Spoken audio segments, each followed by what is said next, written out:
All right. Good evening, everybody. Guns in the 701 right here, episode 163. We got a great show in store for you tonight. Dusty Backer is going to be my guest. We're going to talk a little CWD, hopefully some North Dakota deer hunting. And of course, he makes bees, or he don't make bees. He makes honey. He's got bees. So we want to congratulate him on keeping that environment healthy. I love bees. They do a great thing on your land, on your place, and I love honey, so it's pretty easy there. So I'm going to start off the show, everybody, and this is something I was doing a long time ago, and I just kind of didn't keep up with it, but I just want to say a little opening prayer. Good evening. Lord, thank you for this beautiful day and the beautiful hunting seasons that we have seen in a country that we all live free in. Please bless each and every person, bless our politicians, that they will actually open up the book and look at your word. We want to bless our veterans as we just celebrated Veterans Day yesterday, and just ask that we do everything to your glory each and every day. Thank you. Amen. All right. With that, everybody, I am going to bring in Dusty Backer, infamous Dusty Backer. Hey, Clay. Good to see you. Nice shirt. I had to, right? I think I have forgotten to get you your shirt for Guns in 701, though. So we will take care of that. Sounds good. Looking forward to it. Hey, everybody. The chat's kind of on fire. One Shop, good evening. Plum Creek Rancher, good evening. Trampus, good to see you. Of course, JD over there on 701 Nation. Justin, good evening. And 2A701. Now, we know who that is. That's the infamous Leon Francis. Keith, good to have you on tonight. Tom, great to see you. So, everybody, we got a lot of things going on, don't we, Dusty? Always. Yeah. So I want to start off with, and let's just start off with deer hunting in general, and we'll skip into the CWD, and it'll all tie together. Now, I don't know which area you're in, but I'm in 3F2. So what area are you in? It'd be 3D2 and kind of 3B3, kind of on the border. Right on Montana? No, sorry. Like the deer units, 3D2 and 3B3, like northwest of Bismarck. So gotcha. Okay. On the border of two different deer units. So right. And I'm in 3F2 way down on the North Dakota, South Dakota border, okay. And in the tail end of 3F2, actually. So, you know, we are a CWD unit. Now, what I've noticed is of course, as you pointed out, and we've hammered this over and over, just you, me, and so many other people. I really do believe they're trying to kill the deer off in a CWD unit, just by the sheer number of tags that they let out this year. And I can tell you right now, the hunters that I've seen out there, you can tell they were just getting tags because there was some available. I think there was still some left over at the beginning of the season, doe tags. And of course, there's not enough deer to go around. Now, I'm seeing decent numbers of mule deer in this area. My whitetails are finally starting coming back. This was a whitetail unit for years down here. And when EHD come through, we had 3 bouts of this over the last 10 years, and it wiped them out. It's unfortunate because I had some killer whitetails on this place. I think I took a nice deer just about every year. But I can tell you right now, the mule deer moving in. I like mule deer, seeing some decent numbers, but there's not enough to justify the tags. Are you seeing that kind of thing as well? Yeah, we're definitely, I spend probably 7, 8 months out of the year actually looking for deer, and I'm not talking a small area, a big area in both units, 3D2 and 3B3, which is, 3B3 is known for some pretty nice mule deer. And our mule deer population is pretty decent, but it's still not what it could be. And our whitetails is just, it's still awful. 4 years later, Clay, they are not making a comeback. It's slow going. There's a few big bucks here because there's been a few survive, right? But the doe numbers are not there. And we're hearing that all across the state, really. The majority of the places, the numbers are just down. Yeah, I'm hearing that too, that the numbers are just not great. They're out there, but they're not great. Even I got some friends down here that hunt. They're in that Valley City area. Hey, Kelly and Lane, if you guys are listening. And we was able to punch a couple of their tags last year. They were looking. One was looking for a doe, and one was looking. He had a buck tag, but he said their whitetails haven't come back.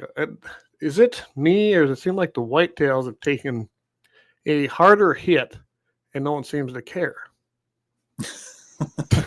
They've definitely taken a harder hit, without a doubt. EHD in the western half for several years, and the snowstorm of 22, 23, many remember, on the eastern half. It just, right. Our whitetails took a thumping. Yeah, mine did too. And like I said, it just doesn't seem like Game and Fish. I suppose there's no money in it. If there was money in EHD and keeping deer alive, they'd be all about it instead of slaughtering and keeping our numbers low because of the CWD scam. Yes, and that's what it is. It's a scam. Here we go. Just as the whitetails on the border, 2K1 and 3B3 are down too. So, there's another guy. And yeah, let us know, guys. We'll put them up here. I think you're right. I think you're seeing these numbers everywhere. When I talk to people who, even east of the river over there, Jamestown, Valley City, north of there, up by Carrington, Pingree. And I was just up in that Pingree area here a couple months ago, and I didn't see the deer that I used to see up in there. I had relatives up in that Carrington country for many years, and now I got a buddy that lives up there. I'm not seeing deer, period. Not like we used to. And there's lots of reasons. You and I could go into that. Yeah. They blame habitat. That's part of it. I have no doubt. But it's not all habitat. I think there's a multitude of reasons, including some of our, and I know this pisses off some of my farm friends, but I think the way that we modern farm with heavy chemical use isn't helping either. Yeah, there's a lot to talk about on that topic. But the habitat is, to me, it's actually we need habitat landscape, but that's just really a small piece of it. You only got so many deer out there to breed and have fawns the next year. I mean, when there's no habitat buried in snow, that doesn't bring more deer back. No. And let's face it, if you got habitat waist high, that sounds great, right? And it holds birds. It does things. It also catches a ton of snow in a bad winter. Right. And that habitat don't do you much good. In fact, I've watched antelope in particular. They just will not eat the hay. I've watched them literally be by hay and die. They'd rather die because they forage. They dig down, it seems like to me. And I watch it right across my road here into this hayfield, and they literally got snowed over, and died. And there was food right there. Yeah, I've heard that. That's pretty wild. But. Yeah, it's crazy. And we could talk about habitat all day long, but it's just a really number of things. Like you said, not just the chemicals. We have to keep deer alive in the wintertime. We need survival rate at this point. We are on a major downward spiral. We went from 120,000 tags in 09 and 10 to a couple bad winters, boom, back down to 70,000. Then it started to creep up a little bit, 2016 back winter, 2020.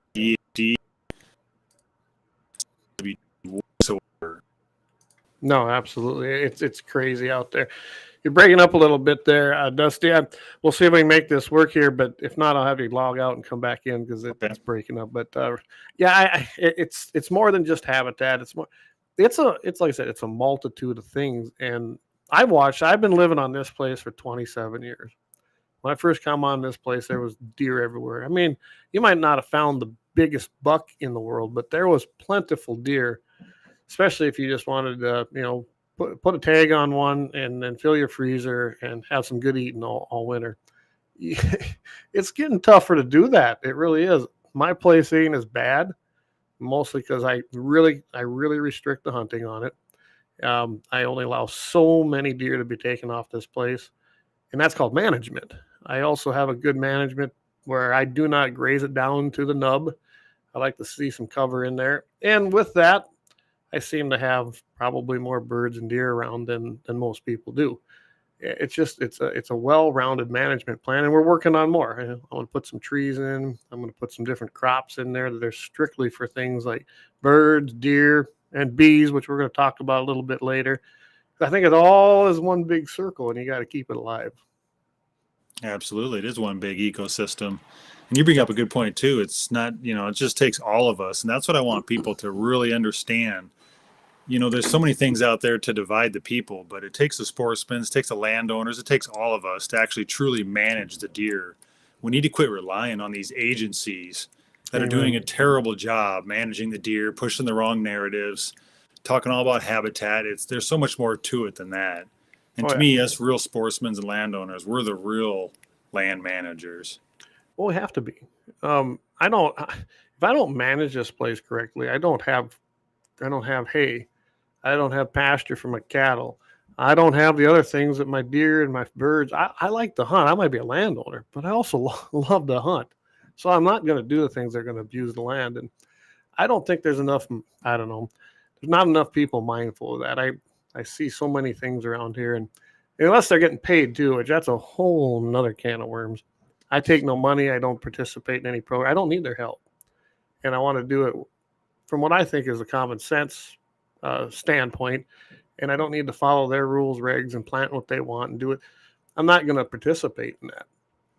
And to me, a true conservationist doesn't need to be paid. They do it because it's right, not because they get a 25-75 cost share on it. Right. I don't know.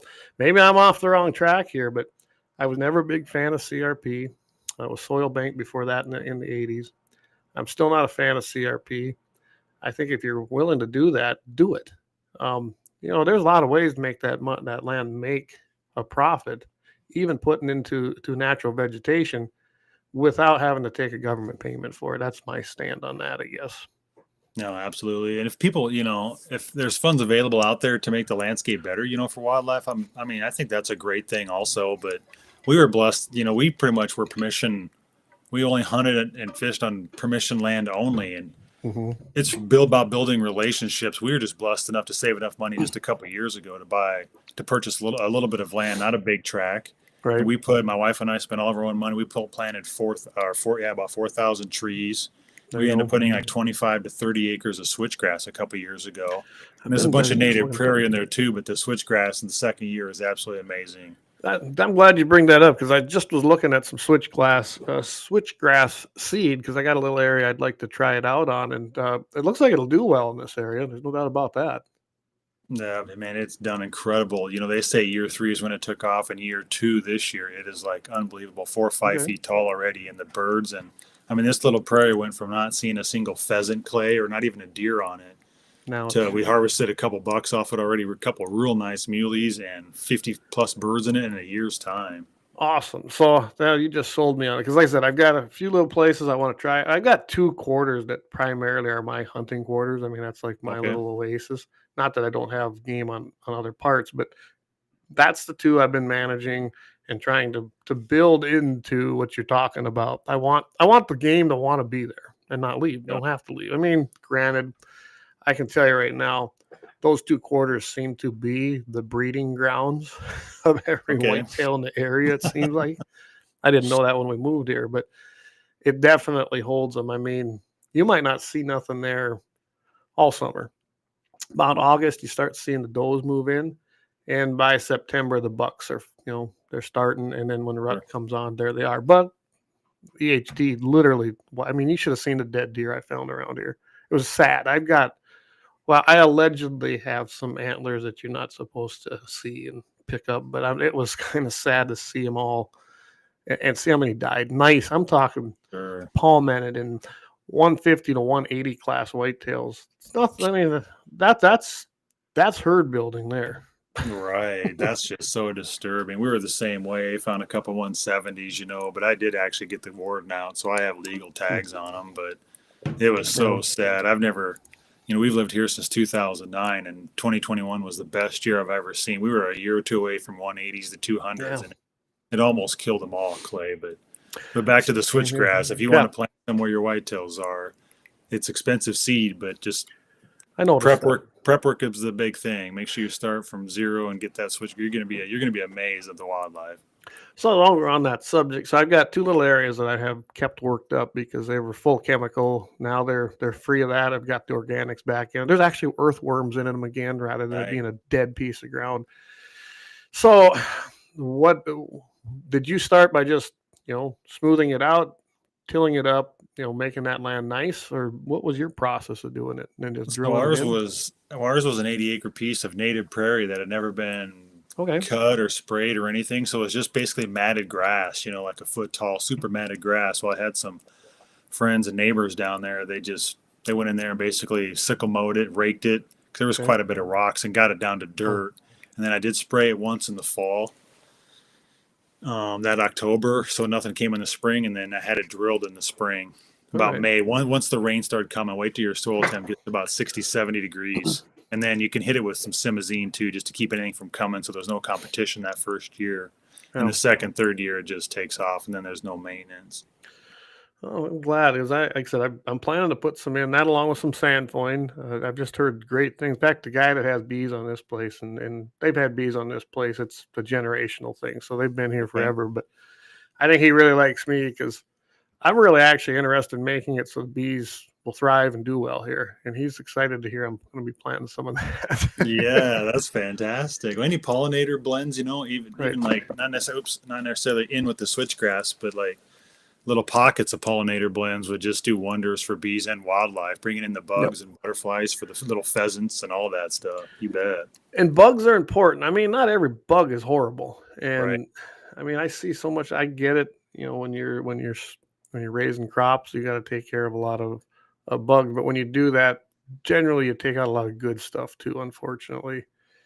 And I think that's what you see. Like there's 2 quarters south of the two that I hunt the most, and it's farmed the fence line, border to border.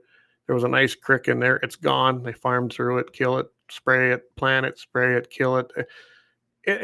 Take a shovel and a bucket out there and see if you can get an earthworm out of it, because you can't. There's nothing left there. I mean, once they're done with it, I mean, you can have all the moisture like we had this year down here. Mm-hmm. There wasn't even a weed in there.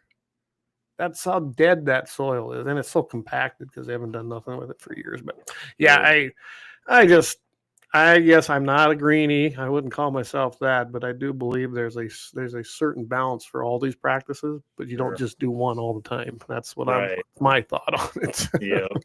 It's definitely a process, I think, too, with a lot of things. It's not just one thing. It's a process. Right. All right. I'm going to get to a few of these comments because they've been rolling in. Boom Country over there. He says all of our deer numbers are down in the Badlands. I've heard the same thing. I know a few people are out there. I've seen some nice bucks taken out of the Badlands, but I'm not seeing the pictures I usually do. 11C1B, Department of Game and Fish Mismanagement. Boy, I call him that all the time. By the way, when you tell that right to Jeb's face, he doesn't like it either. You got to put that ego to the side. Yeah. Keith says, do you think that you can get 3 to 4 tags per person is also part of this? Archery rifle, muzzle loafer. I think he means muzzle loader, and gratis. I don't know, Keith. I mean, so I can only get 1 gratis tag, and how it's set up, it's every 150 acres in North Dakota you can put in, but you can't hunt, say, 3,200 acres with that 1 tag if you didn't list every single piece of land. I don't know if people understand that with the gratis tag system. You literally, when you apply, you have to list the parcels of land that you're going to be hunting. So if you put in just 2 quarters, you can only hunt those 2 quarters. If you put in 5 quarters, you can hunt them.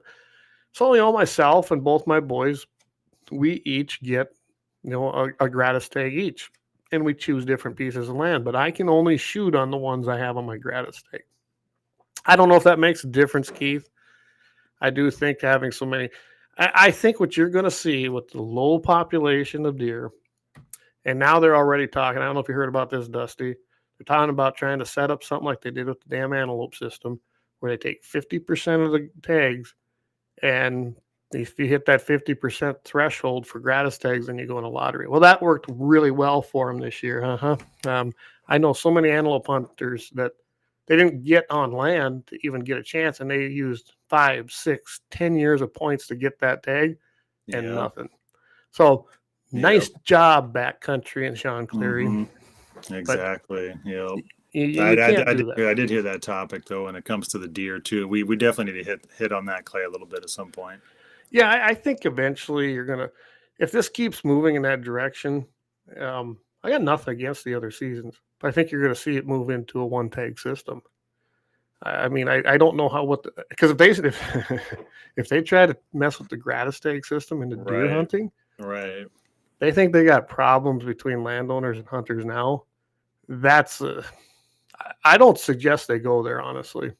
No, the division's already there, and we need to remember too, before there's any more division, our tags are low because of mismanagement. Right. Our deer are almost at an all-time low, like back in the 60s, as far as having 42,000 tags because of mismanagement. We don't need to cut tags from landowners or anyone else. You know, if anybody's going to take a hit, it needs to be just everybody overall. It's not the landowners. It's the mismanagement of our deer population. And we need to remember that. It really is. It has been mismanaged.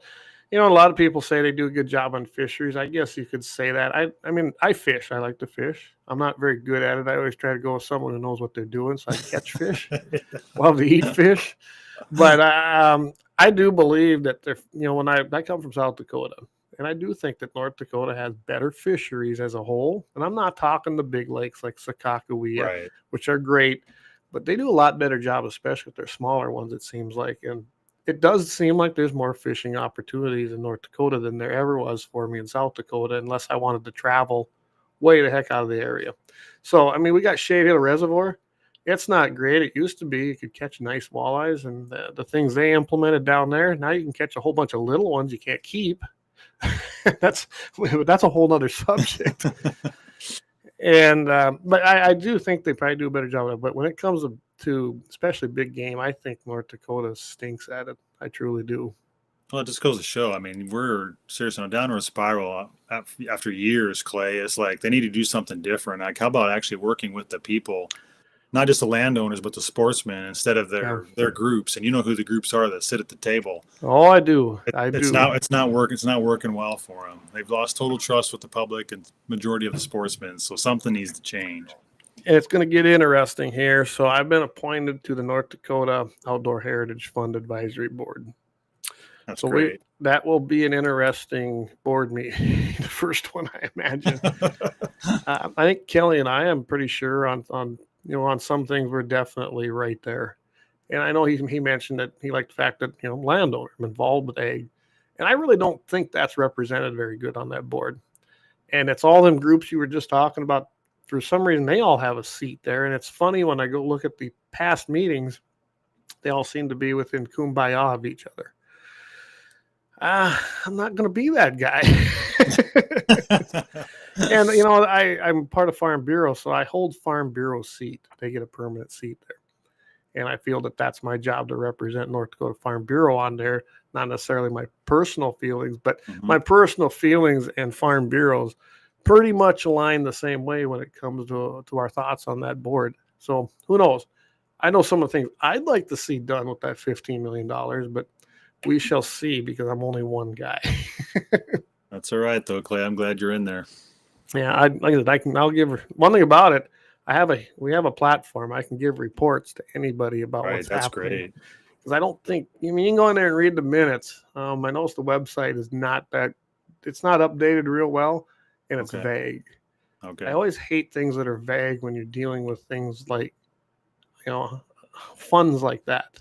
Why is that so vague? Oh, I know why, but we'll go into that some other time. Tell you what, we are coming up on the bottom of the hour already. It's hard to believe, isn't it? Let's take our first break, and then we'll come right back, and we'll keep diving into this. We'll get to some more of these comments. I haven't forgotten them, everybody, so we'll do comments when we get back here, and have a little more fun with Dusty. We'll see you guys on the flip side here.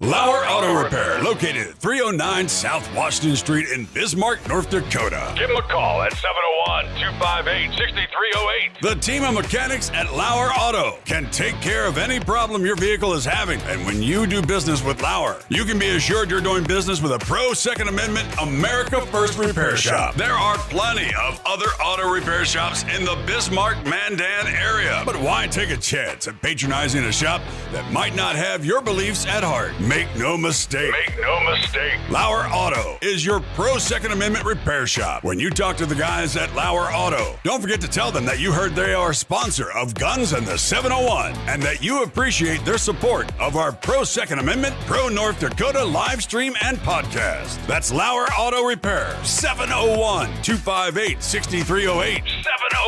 701-258-6308. Located 309 South Washington Street in Bismarck, North Dakota.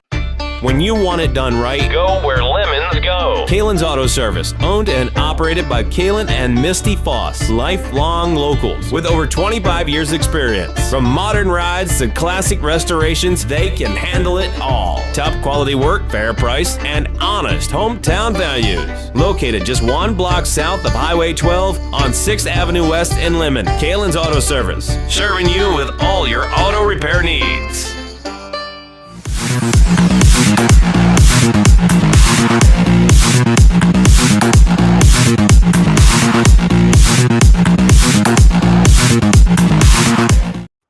All right, we are back. Guns of the 701, episode 163 right here tonight, November 12th.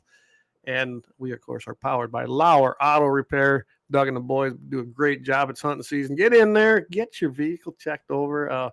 I know what you guys do with them four-wheel drives. So you probably need to go visit Doug. You probably need some repairs now after this first weekend. So anyway, stop in there, 309 South Washington Street. And, of course, 701-258-6308. All right, let's get to a few of these comments here. We did that one. Here's one here. It says, it didn't help that the tree hedges around the south end of Autobahn were cut down either. Whoever decided on doing that was necessarily an idiot. I guess I'm not aware of that, but that don't seem like that'd be very productive, does it? No, it doesn't. But I did hear, though, that they've been tearing out a lot of the Russian olive trees. Oh, So I don't know. I suppose. So you know what that's about, don't you? No, I've heard about it, but I'm not super familiar with it, Clay. So fill everybody in. The state of North Dakota pretty much has classified the Russian olive tree an invasive species and a weed, and some of these programs that they put together to plant trees, you can't plant those anymore. They don't qualify. They're not illegal. They're just the state don't want them, and they don't think they should be here, which I think is so dumb. They're very drought resilient. I don't know about you, but pheasants and grouse in my area love them. Yeah. And they provide a lot of shelter in the winter, when it kills things. Well, it doesn't make a lot of sense when we're talking habitat and they're pushing habitat, but then we're tearing out the Russian olive trees that are incredible habitat. I know. I mean, I'm not sure what, I remember when I went to a couple meetings over there in Selfridge at the FSA and they were holding them. I go, what are you guys doing here? Well, the state, it's about money, just like CWD. They can't get money if they include them in their program. So rather than even question it, okay, well, we'll get rid of them or we just won't put them in the program. It's like, wow. Yeah, kind of, it's horrible. So, Okay. Oh, let's see here. This is Jamie says we passed up on a couple big young mule deer bucks already. That's definitely for future population and genetics in the area. Hopefully the road hunting meat for the pot doesn't shoot them. Yeah. Oh my goodness, the road hunters I've seen this weekend too. Hey Kevin, good to see you out there in PA. Doug says the people are going to farm the government. Will find a way to farm the government. That's true, and I'm seeing that. I see it all around me. I'm the little island out here in the middle of so many big operators. So if it wasn't for the forkhorn that I got with the car on Thursday night, I don't think I'd get one. Yeah, isn't that something? I don't know. Minnesota, if you hit a deer with your car, you can actually call and get a tag for it. They'll come out and they'll say, yep, if you want to take that home and have it, you sure can. I guess I don't even know what the rule is here in North Dakota. I think you can do the same here too. You can call the sheriff's warden. department even, and they can get you a carcass tag. Yep. Yeah. I mean, if you're going to spend $5,000, which is what's going to cost to fix one of your plastic vehicles today, you might as well get the deer, right? That's right. Might as well make some deer burger. Jamie, yes, he says you acquired a virus. I caught a pretty good cold here. I'm a little bit congested. Yeah, that's true. It probably comes through.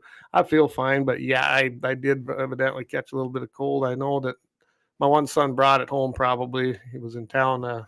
Who knows? You know what teenagers do, so who knows what they were doing. But yeah, I'm pretty sure that's how he caught it. But I'm about through it. If I don't get through it here the next day, I'll pop another sulfa and we'll be good to go. Calf boluses work great. Keith, just cut out the out-of-state hunters. So I put that up there because I'm sure you've heard this too, right? With such low population of deer, and let's face it, it seems like there's too many tags. Do we eliminate non-residents for a while?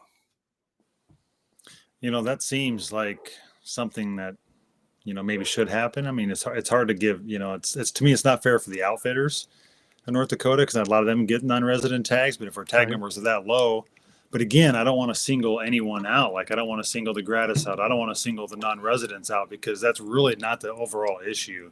I know our deer numbers are low, but why are they low? How can we get them back? It's because of mismanagement. So to me, cutting out the hunters really should not be an option. We need to come up with a different plan. So, I mean, and I agree. I completely agree. It's not one group's problem or the other. It really isn't. It is a management problem.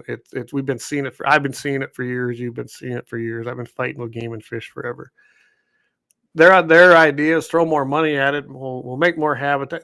They always are looking at the wrong way to solve the issue. So my solution to this, first of all, everybody that knows this is going on, you need to attend the legislative sessions. Okay. Everything is set by the legislature as to what the Game and Fish does. It just is in this state. You don't have a game commission like you do in South Dakota. Everything comes through legislation and through the governor. You know, he makes proclamations for them as well. And they set tentative dates, things like that. But if you want to see true reform as to what they're doing, you need to get up there and testify and push your senators and push your reps to do the right thing rather than just throw more money at it. Am I wrong on that? No, Clay, you bring up a great point, and just more people need to get involved with legislation. And not that it's the funnest thing to do, but we know, and you know as well as I do, you can make a change. We just need more people because a lot of those legislators in there, and especially some of the ones that head up the committee, they are really good friends with the Game and Fish. It's pretty disgusting and disturbing, actually. Yeah. We need more people. We need more power behind us, you know, power in numbers. So, no, you're right, Clay. Absolutely. Well, we saw how that happened with you guys. This movement right here, and I wish I'd have known what you guys were doing. I'll be honest, I wasn't paying attention. I got in on the tail end, but I'm sure glad I did. And I'm sure glad you did too. I mean, to see that pushed over the goal line, that was great. And that's what happens when you show up. And you don't have to fill a room with hundreds of people. You just have to be the majority in there and stand out. I mean, that's the way it is up there. I'm always amazed at how you put 20, 40, 50 people in a committee room that's designed for 20. Right. And you're in unison and you guys are saying the same thing. Those guys get a little bit nervous, don't they? They sure do. Absolutely. Yep. You always have a couple that give you fits in there, but it just, you know, one person says you can't do it. That's just not true. One person can make a difference. Absolutely. And one person alone banded together with another person who was alone and another person. Exactly. I'm telling you, we've done it on gun legislation. I watched you guys do it on this, and we've done it on some other things. I know that there was several different committee hearings that took place between both houses on thermals. I didn't make them, but I know Jesse Flath was part of that and some others. And thermal finally got through. Not how we wanted it, but it was a step in the right direction. Remember, too, generally with legislation, it's going to be baby steps. It's going to be baby steps. Ask for the world, but always have your place where you'll compromise because you're only going to get so much that first year. And you bring up a good point, but we don't like compromise at all, especially on certain situations. It's like, no, this is not compromisable. Well, I agree. Sometimes you got to dig in and say, Yep. nope, I'm fighting Yep. that fight. I will die on this hill, and I have. Right. But sometimes you sit there and go, all right, and it's a good example was I knew they'd never be able to outlaw guns in this state, right? That's just not going to happen. But we wanted reciprocity, concealed carry reciprocity, which I don't believe in concealed carry, period. But it existed, right? Okay, let's get it in. It's a reciprocity between states. My whole goal was constitutional carry, which we finally got over the finish line. There was some tweaking to do on it. We won that. There's still some tweaking to do within that legislation, but we finally got it over the goal line. Now we can work on fixing the little things and eliminating the others and making it better. And we've done that. It's pretty good. It's not as good as South Dakota's yet, but it's pretty good. That's a great start, though. Yep. Okay, so it says, is this session that you are talking about, I want to attend, and so to do a few other people. So next session, this is a biannual thing with North Dakota. It'll be 2027, so January of 2027. I don't know what the opening date is. Do you off the top of your head? I'm not sure. It's usually around the 15th of January, typically. Right. They usually wait till after all the elections, all the new people are seated. So it's going to be in 2027. Just if you stay tuned right here, and when we get our new site up, and that's my fault, I haven't been able to communicate with the gal that's doing it, but we have redesigned our site. We're going to try to get that launched here, hopefully by the end of the month now. And we're going to try to have a place there that when session goes in, we're going to have a place where it updates. You can see it. You'll be able to know. Now, we ain't going to be able to track everything. It's impossible to track everything. Right. But I definitely will try to track those things that are Second Amendment, hunting related. That's what we did last year. So we'll probably do it. Property rights are a big thing. But to me, they're all three intertwined. So that's great. That's the goal anyway. Yep. All right. Get back to a few more of these. So out of state, let's see, back up here. Yeah, cut out the out. So I like that idea. Out of state hunters, here it is, are extremely annoying. This is from Kevin Gills. Glad you're on, Kevin. Of course, we get the Flatlanders from Ohio out here in Pennsylvania. So, I mean, they can be. Here's where I am on that. I've been an out-of-state hunter in other states. I mean, I've hunted Colorado, Florida, Wyoming, Montana. Never tipped into Idaho. Always wanted to go. But I've been in a lot of states and been that out-of-state hunter. I think what we've lost, and maybe that makes them annoying, is when I did that, I did my research. I'm sure you've hunted out-of-state too, right? Yep, sure have. I always did my research ahead of time, looked at the areas I wanted to apply for, and I did that by looking at, essentially draw success. Because, I mean, you want the best success if you're going to go out there. But I also looked at the success rates then of filling that tag. Excuse me. And then I started making calls. I mean, is that kind of what you do? Well, out of state, we've actually just built relationships, Clay, I guess. And, in Texas and Montana and Nebraska, just more of relationships, I guess. We've never really just gone in blind like that. Right. As far as drawing tags and stuff. Just more relationships and friends to hunt with than just going out of state. Well, absolutely. You got to build them relationships. But I used to go out to Wyoming. I had friends out in Wyoming, but I was hunting south of Gillette down by Wright for antelope. Mm-hmm. We started out on the public lands. Actually got a couple nice antelope out there, but we went into a little town at Wright to eat. That's where we made our relationships. That was a little local watering hole and the bar and grill, and everybody was eating. I am just catching it with my voice today. And doing that, I made lifelong friends where I went out there for 3-4 years in a row hunting that area after that. I don't think today it seems like a lot of out-of-state hunters, I don't think they put that footwork in. I just don't see it. I see them show up out here. I got some public access land north of me here that's part of an allotment system that is part of my base acres that I run cattle on. I'm telling you, they just show up out of nowhere. They don't even know where they're going, and then can't understand why they can't gain access, because you show up on opening day. I already had hunters here. Right. And those guys, we became lifelong friends. They showed up here 4 years ago, asked me to hunt. I'd already filled my tag. Yep, let's get her done. You know, it's a longer story than that, but they were great people. They respected the land and they did it right. It can be done, but you got to put the time in. I can't stress that enough. Right. We're not anti non-resident hunters either, because that was a big thing in North Dakota. You know, it's a lot of stuff not posted. Well, now after what's been going on with the mismanagement, there's so much land that's been locked up under lock and key, and people are getting frustrated, residents, non-residents, and we just need a change. Well, so when they did the gratis thing, I was one of them that, I mean, I already had it. I manage my land, so I don't just let anybody hunt it. It's such a foreign idea coming from South Dakota that someone can walk on my land if there's no sign up. It blows my mind. But that's right now what it is here.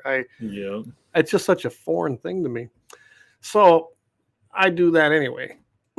Then when that happened, I didn't have an antelope tag. Guess what? Nobody else hunted antelope here either. So there's 3,200 acres, and it wasn't just me. The neighbor didn't. So in this little area alone, there was about 10,000 acres just boom, gone.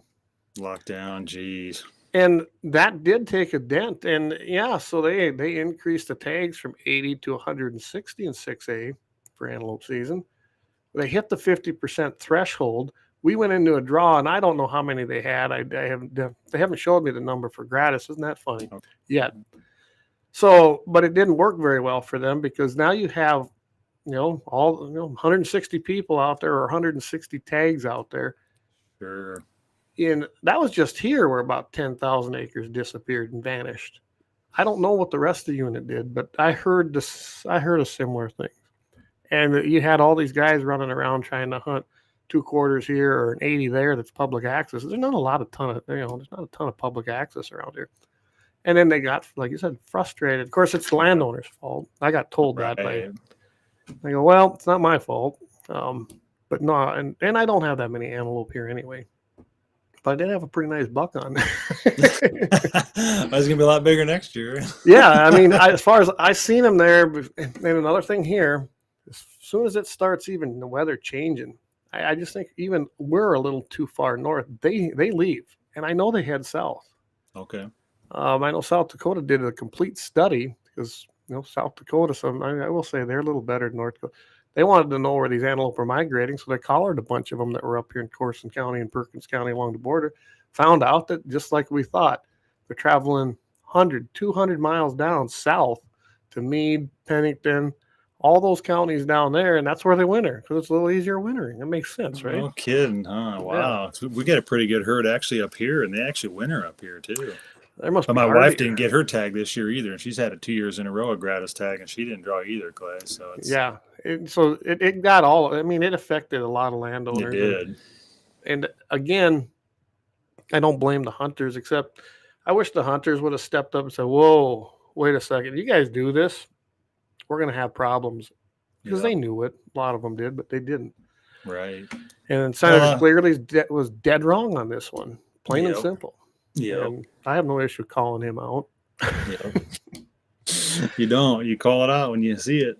But even like the deer gratis, there was an article a while back here, and Casey Anderson was in the article, and he could have shut it down right there. And they don't even help themselves. Exactly. He said, well, that's a legislative issue. It's like Casey could have shut it down. Like, hey, we're not going to go down that path at this time. Well, all he'd have had to say, and I know they're supposed to say neutral, but you and I both know they don't give neutral testimony. Exactly.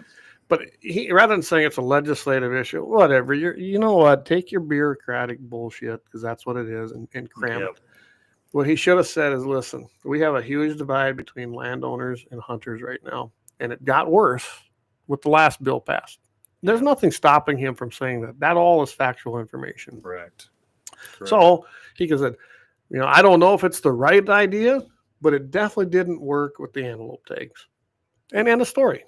That would have kept him from probably having his superiors above him come down on him and still get the message across. But he didn't. Exactly. Yep. He just kicked the ball over and said, "I'm not dealing with it because I'm a wuss." Yep. And we'll just give this answer that really means nothing. And exactly. And these district meetings, what a joke. Right. I don't know if you attended any. Mine was way up north. that was very convenient for a guy like me to have to travel over 200 miles to get to my district meeting. Jeez. Yeah. It'd have been better off in Bismarck. At least that was only 100. That was a little more central. Sure. But no, they shoved it way up north up there. And I couldn't believe that when I seen it. But they're probably afraid I was going to show up again. I don't know. Well, I always make one, Clay, no matter where it is. If I can't make mine, I make it somewhere else. So I probably would have went to it. But, remember, that was on Central Time. I'm on Mountain Time. right. So you got Yep. that. Luckily, I don't have a 9-to-5 job. But my son was dealing with some medical issues, so I wasn't going to ever make it anyway. We were dealing with that. But, yeah, I tried to go to them. They used to hold them in Elgin, which I thought was great. Okay. Elgin is kind of where the heart and soul is of this area as far as hunting goes, and they quit coming to Elgin. I can't imagine why. So, all right. Marty Beard. Hey, Marty. He says, I got service in the woods, treeing coon and watching the northern lights and listening to Guns and 701. So that's probably even more important. Way to go, Marty. That's right. And northern lights, yeah, they were out pretty good last night. Now, I can't say I came down here to do this. I can't tell you what they're like, but before I came down here, they weren't that bright around here. Gun Dog, North Dakota, good evening. Good evening to you. Dougie says, does the North Dakota Game Fish care about residents or money? Oh, that's an easy one. You want to take that one first? Go ahead, Clay. Oh, it's money. It's definitely the money.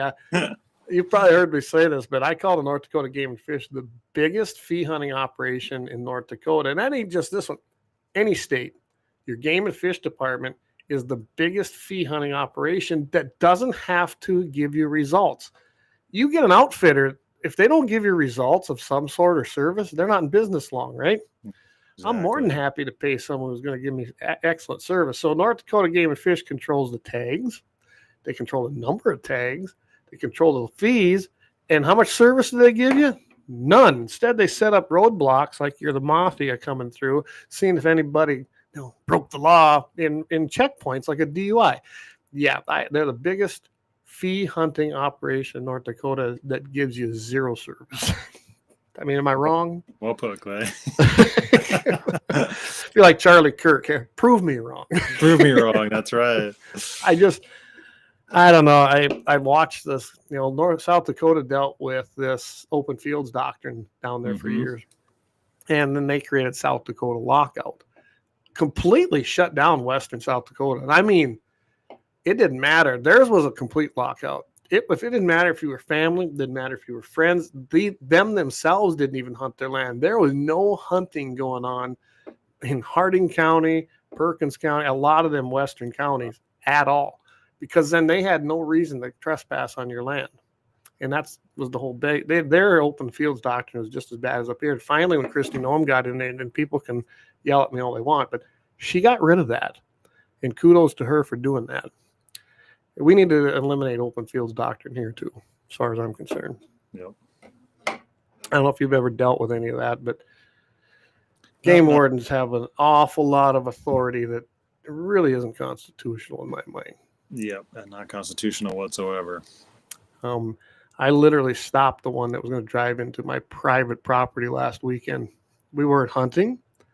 The guys were sitting there. It was in the morning. Come back from a hunt.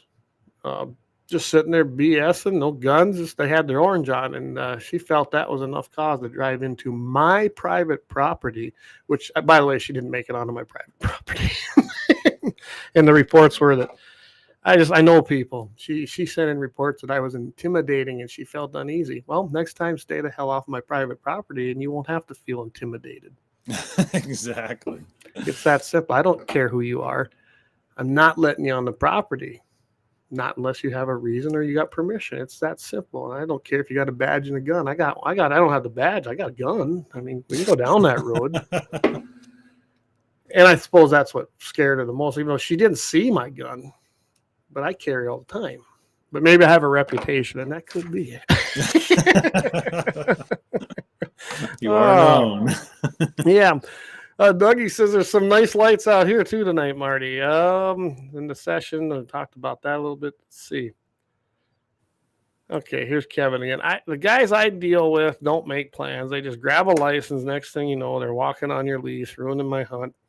That's what I mean by annoying. Gotcha. And that's kind of, I think, where we were going was that people don't do no homework. They don't care. respect goes a long ways, especially if you're non-resident. If you're in another state, I mean, why would you go in there and not try to make as many friends as you could so you could gain access? I've never understood that. No, but I don't understand that either, but sadly there's going to be all kinds out there and you really can't control it. So you just control what you can. Right. So do you feel that there should not be a limit on gratis tags? I feel that any landowner that applies for a gratis tag should get one. So if there's 100 tags in the unit and 100 landowners apply, yes, 100 landowners should get. That is my feeling. What's the alternative? Gun Dog ND. We'll just close it down if we don't draw like we did this time. I work this land. I feed them animals. I put in habitat for it. I manage it better than the Game and Fish. They sell you a tag and say, sorry, we got your money. You might not have nowhere to hunt. And then tell me I can't hunt. No, not happening. Bring up a good one. And I can relate to a majority of the sportsmen out there, Clay, because I've been hunting since I was 14 years old. I'm 43.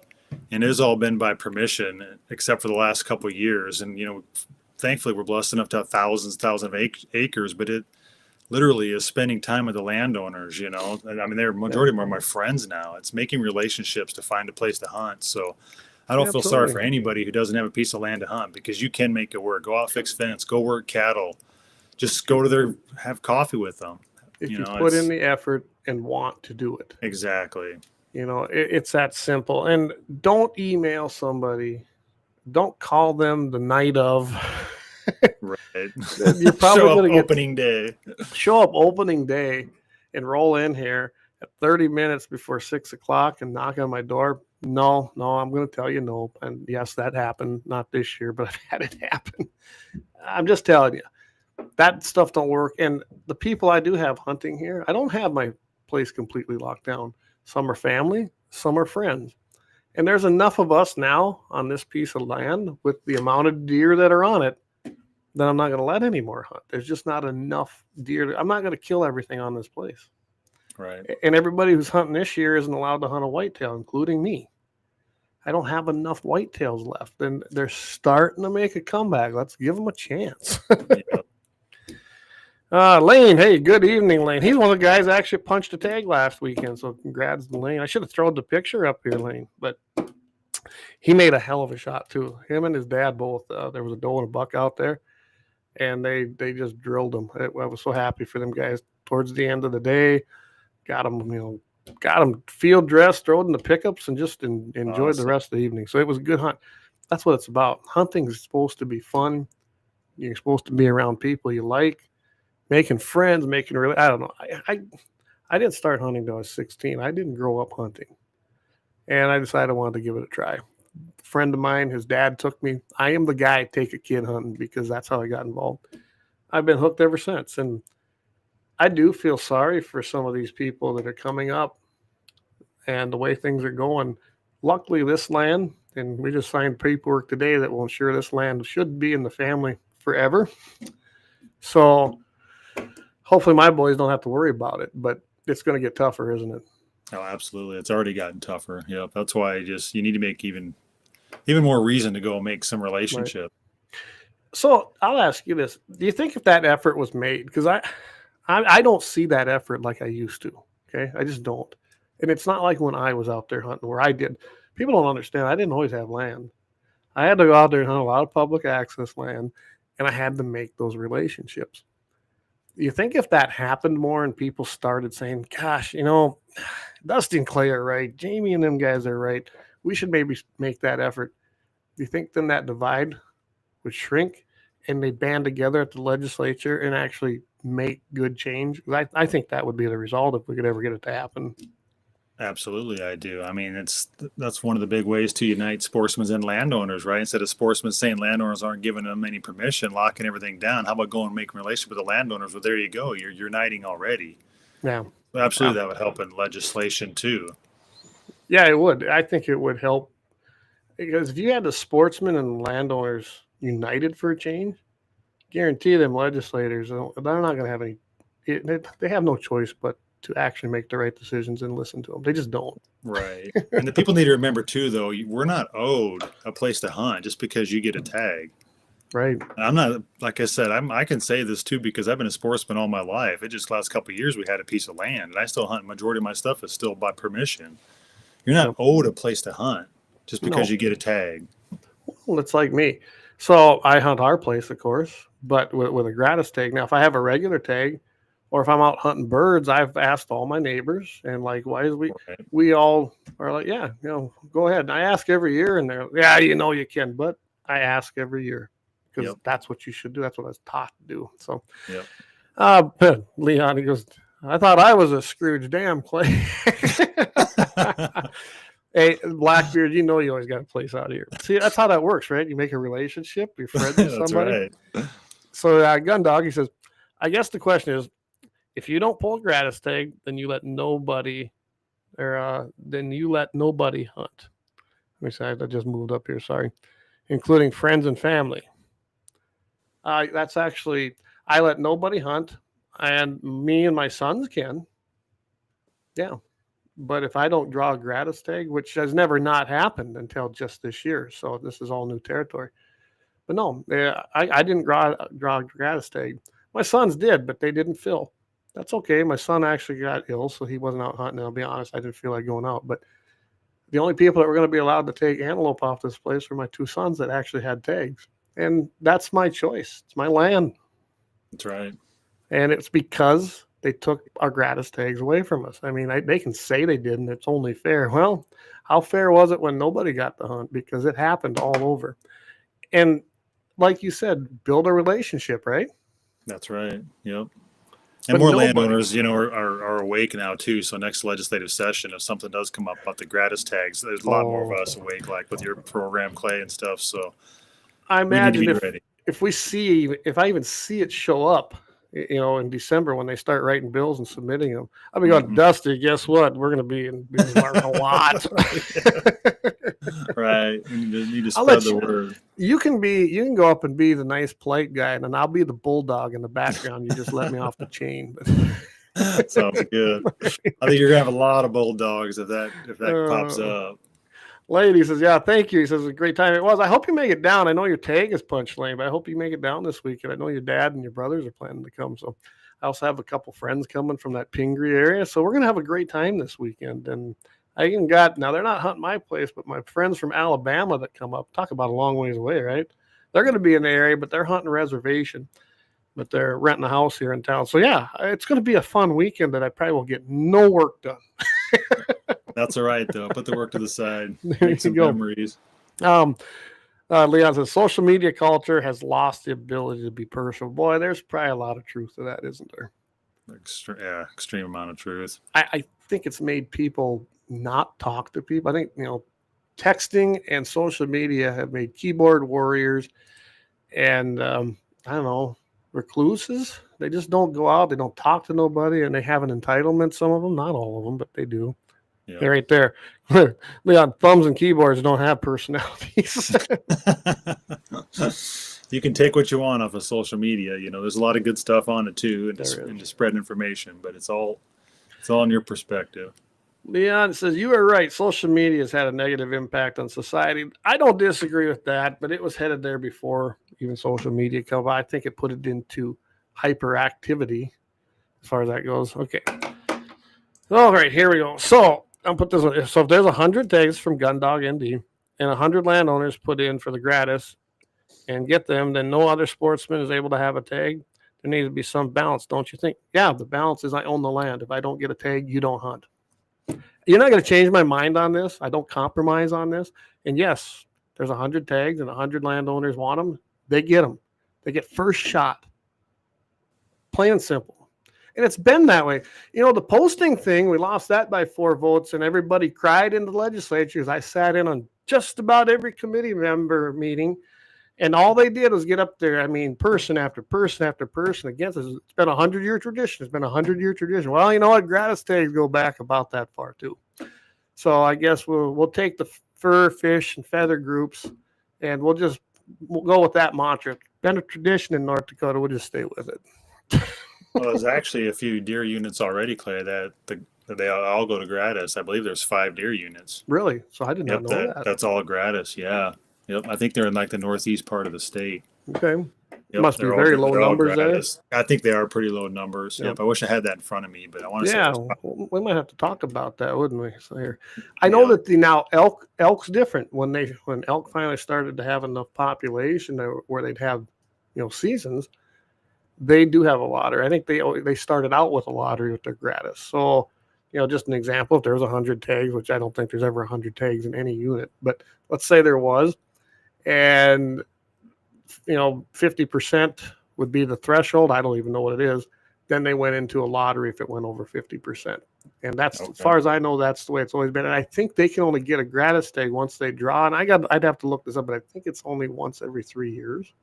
So you can't get one every year either. But they started it out that way. That is not how they started out. The gratis tags for antelope and deer. Those were always promised. So, it's... I'll tell you what, I would actually maybe compromise on that, but then you got to support all land posted in this state. I mean, that's the compromise, gun dog. I'm not giving it for nothing. Yeah, there you go. And again, we need to focus on getting our deer numbers, where getting them up. The sportsmen get more tags, correct? Yeah. Yeah, and again, it's not a landowner, sportsman, hunter issue. It's a game and fish mismanagement issue. It absolutely is. Exactly. I think we need to push that narrative on both sides. Yep. First of all, you got to get a lot of these guys to quit giving their $25 a year or whatever it is they pay to these groups who go out there and get in bed with game and fish. Hey, exactly. we bring people together here. He says he would absolutely support that. All right, so there's our common ground, and I would support that, honestly. Well, it's just another reason why you just, get out there, get involved, and just chime in. We can all agree to disagree on certain issues, but but we might find common ground. That's exactly it. So Jamie says President Trump wouldn't have been elected without social media. Very true. That's a good point. I'm telling you, his people, and especially his son, Barron, really got him involved with the social media stuff. Yeah. And like him or not, he was the only choice because we couldn't have Kamal. So I'll tell you what, we come up on the top of the hour. We're going to take our big break here. So we got about 4 to 5 minutes there, Dusty, if you want to go grab something and take care of other business. And we will come back. And I think we beat this to death. Unless you got anything else you want to add to this whole thing? Nope, we're good. I'm glad we're getting to some comments. Yeah, no, absolutely. And I encourage that. And don't take my disagreement with you as so that I dislike you, because that's not true. But I do speak my mind. Just Dusty does a little more elegant job than I do. But, So anyway, everybody, thanks for tuning in tonight. Again, we're powered by LAUER Auto Repair, 309 South Washington Street, right up there off the expressway. If you want to check him out, 701-258-6308. Get that vehicle tuned up and go out there and get that hunting rig ready. We still got 2 weekends left, right? Well, and I got to look at the dates. And South Dakota opens up this weekend. And I live on the border now. All them deer can get pushed back up here. So, all right. We will see you guys right after the break with our sponsors. Go out there and support them. They're what makes this baby go. And tell them you heard it right here in Guns in the 701.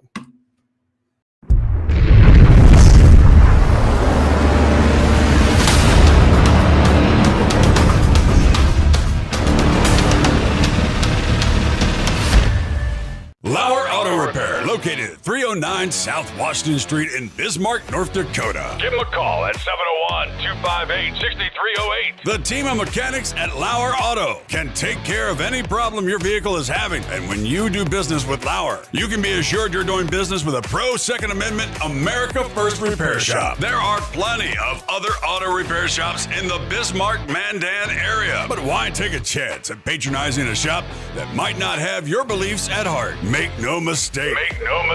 LAUER Auto is your pro Second Amendment repair shop. When you talk to the guys at LAUER Auto, don't forget to tell them that you heard they are a sponsor of Guns and the 701 and that you appreciate their support of our pro Second Amendment, pro North Dakota live stream and podcast. That's LAUER Auto Repair, 701-258-6308. 701-258-6308. Located 309 South Washington Street in Bismarck, North Dakota. When you want it done right, Go where lemons go. Kalon's Auto Service, owned and operated by Kalon and Misty Foss, lifelong locals with over 25 years experience. From modern rides to classic restorations, they can handle it all. Top quality work, fair price, and honest hometown values. Located just 1 block south of Highway 12 on 6th Avenue West in Lemmon, Kalon's Auto Service, serving you with all your auto repair needs. For the best gun gear for every and any situation, Little Angry Man Arms LLC has you covered. Top-notch guns from top-name brands like Winchester, Glock, Sig Sauer, and Ruger to essential extras from Magpul, Streamlight, Hollow, Sun Optics, and more. Little Angry Man Arms LLC have everything to make your shooting adventures a success. Visit littleangrymanarms.com today and gear up for your next big hunt, competition, or home defense. Don't miss out on our exclusive deals. Little Angry Man Arms LLC, based in Trail City, South Dakota, your ultimate hunting partner. At Horton LaserCraft, we believe in the power of personalization. Whether it's a cherished memory, a special occasion, or a unique gift, our custom laser engraving brings your vision to life. Our expert craftsmen and state-of-the-art technology ensure every piece is a work of art. From personalized decor to one-of-a-kind keepsakes, Horton LaserCraft makes every moment unforgettable. Horton LaserCraft is owned and operated by a local veteran and his wife located near Thunderhawk, South Dakota. They provide custom laser products at a reasonable price, and their turnaround time is fast and efficient. Custom board cutting, glassware, decanter sets, mugs, assorted stainless steel jewelry, assorted tags, decor, custom acrylic nightlights, and much, much more. Call them up at 605-545-7535. Horton LaserCraft, where memories are engraved.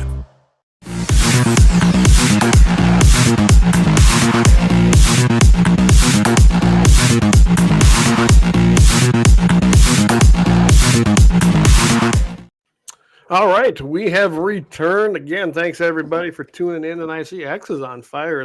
We can't see that in our feed anymore because I guess X decided they're not going to give those numbers to Restream, so we don't get to see the live stuff. I could go check it out myself. But good evening over there on X. And your comments are coming through, so it's great.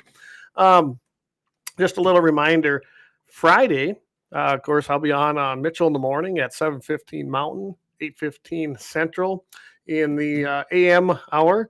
You don't want to miss out on that. Me and Todd always have a pretty good show. And then starting at, I think it's 5 o'clock. Correct me if I'm wrong, Leon. I think it's 5 o'clock p.m. Mountain Time, 6 o'clock Central, Blackbeard Logic with Leon Francis. You don't want to miss that. Dusty, if you haven't tuned in, there's a complete different show, and he does a great job. So tune in for that. Awesome. And then Sunday, we have our Sunday Sportsman Devotion with Vance Bishop. He does a good job with uniting sports topics along with prayer. So I encourage you all to listen in on that. Of course, every Wednesday night here, it's either me or Jamie with Guns in the 701 or 701 Nation. All right, with that, should we move into the next? Should we talk CWD? Let's do it, Clay. All right, I'm going to let you start this one. Where do you want to start? Well, you sent me that article in Wyoming, Clay, so let's just hit that up.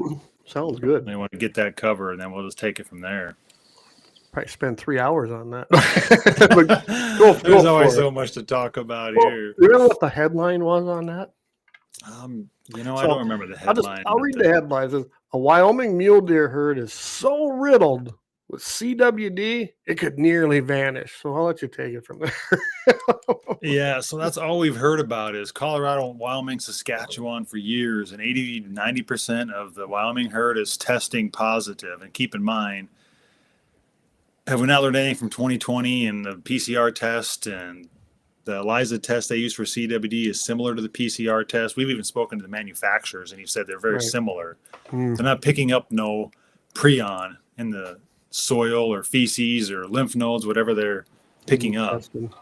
Yes, I mean, you got predation in these areas in Wyoming, and I mean, I could just go on and on and on about these Wyoming studies. Well, any studies across the nation, really, but this Wyoming study is all test based, and these deer are more likely dying of nutrient deficiencies in these soils, and That's why even in these studies and in these articles, they say that their data suggests that it's environmental, not even transferring from each other.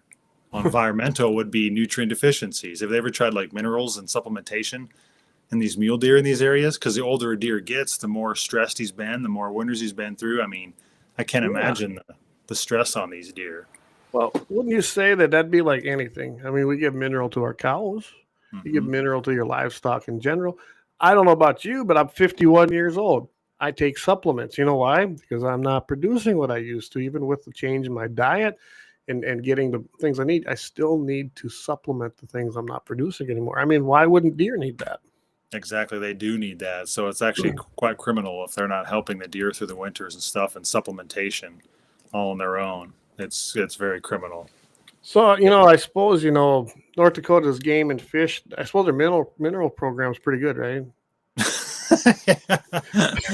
Well, we did hear though that they at one of the advisor board meetings they actually admitted that that the wildlife and deer, they need supplementation in the winter to survive. Well, yeah, deer starve to death in the bad winter, so you either let them starve to death, which is nutrition, or you feed them to help keep alive. The landowners are feeding them anyway. But back to that Wyoming study, it's all test based, and they're doing ear punches too. So they use an RT quick test to test for these so-called prions. We've even spoken to the bigwigs involved with the RT quicks, Clay, and they've never seen a prion. They make synthetic prions. So how do you make something for one that's never been even proven to exist? I know. And then they make these prions in E. coli bacteria. Well, what is that telling you? They're testing positive for E. coli bacteria. Like, this whole CW narrative is just a total scam.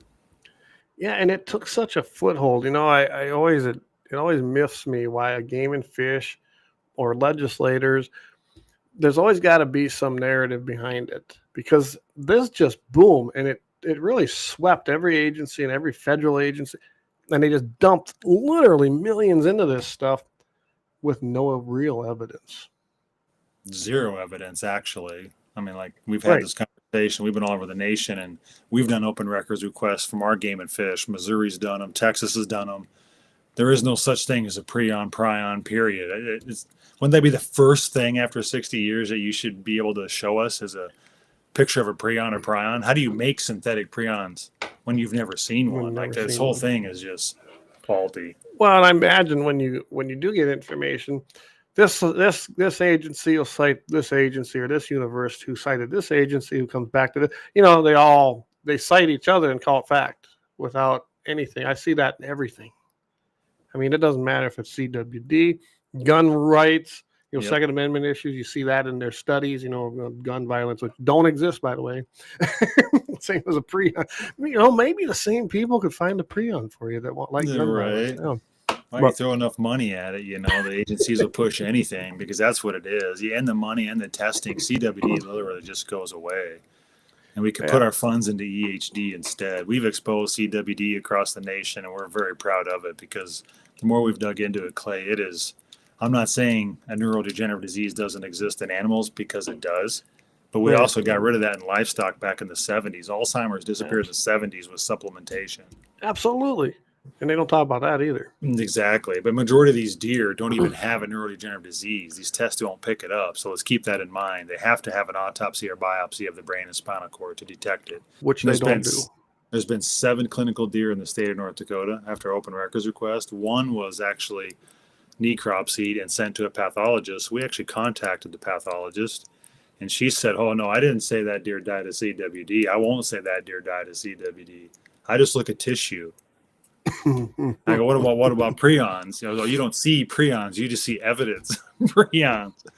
It's just the mild and degrading, Clay. Like, this is the only one in the nation, and we talked to the pathologist, and it's the same thing. And she will not diagnose that deer died of CWD. So that is strictly our agency that put the label on it. And so I look right here. 3F2 is a CWD unit. I live in a unit with CWD. It's had that designation for I don't know how many years. I have yet to see a mule deer, because it's primarily mule deer, that died of CWD. I had one behind my house. I didn't trust game and fish, so I sent it someplace else to be tested. No, it was not CWD. They were unsure. They thought maybe rabies. I don't know. I suppose that can happen.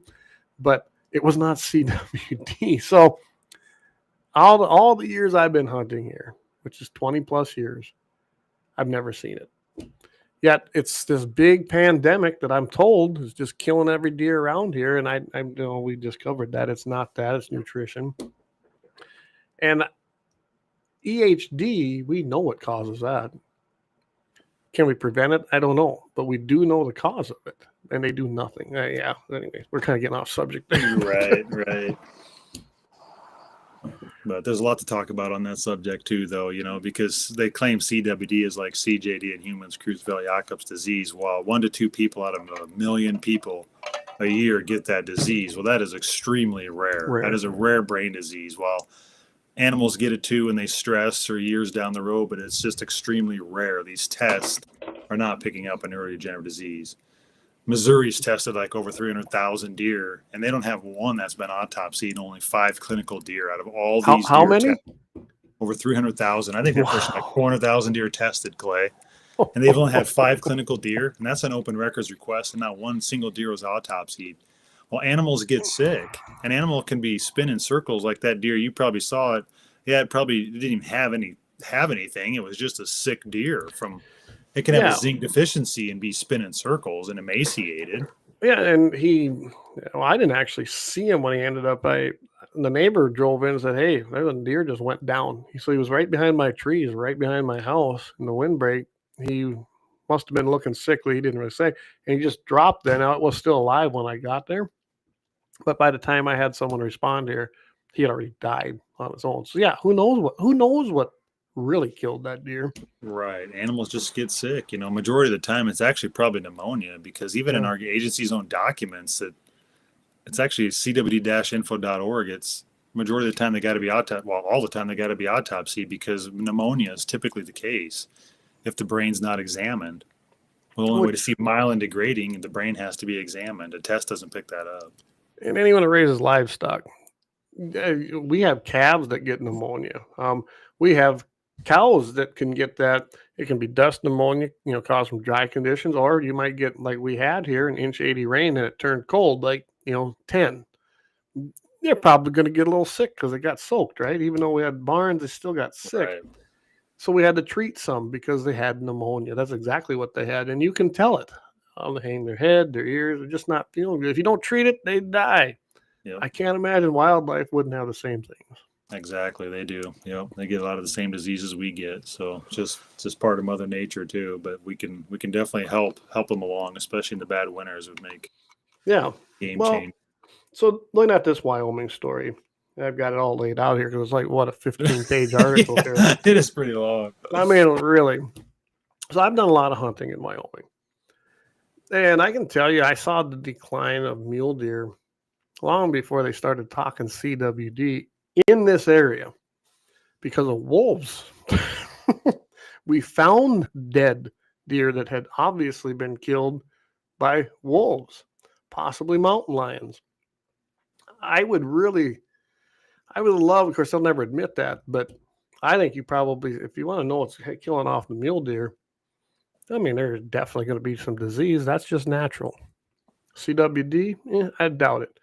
I would bet predators and, like you said, nutrition. Wyoming's went through some horrible droughts the past few years. They've got to have nutrient deficiencies. Absolutely, they do. Yep, for sure. But wolves, you introduce wolves into an area, what are they going to do? They're going to do what wolves do. They're going to stalk prey, kill it, and eat it, or not. That crap that they say they just killed a week, that's not true. I've watched it. I've literally been hunting and watched wolves pull down deer, and it seemed like it was for the fun of it, and then walk away. Oh, man. They didn't just kill the sick and the weak. They just went on a killing spree. Yeah. They're devastating. Yeah. Yes.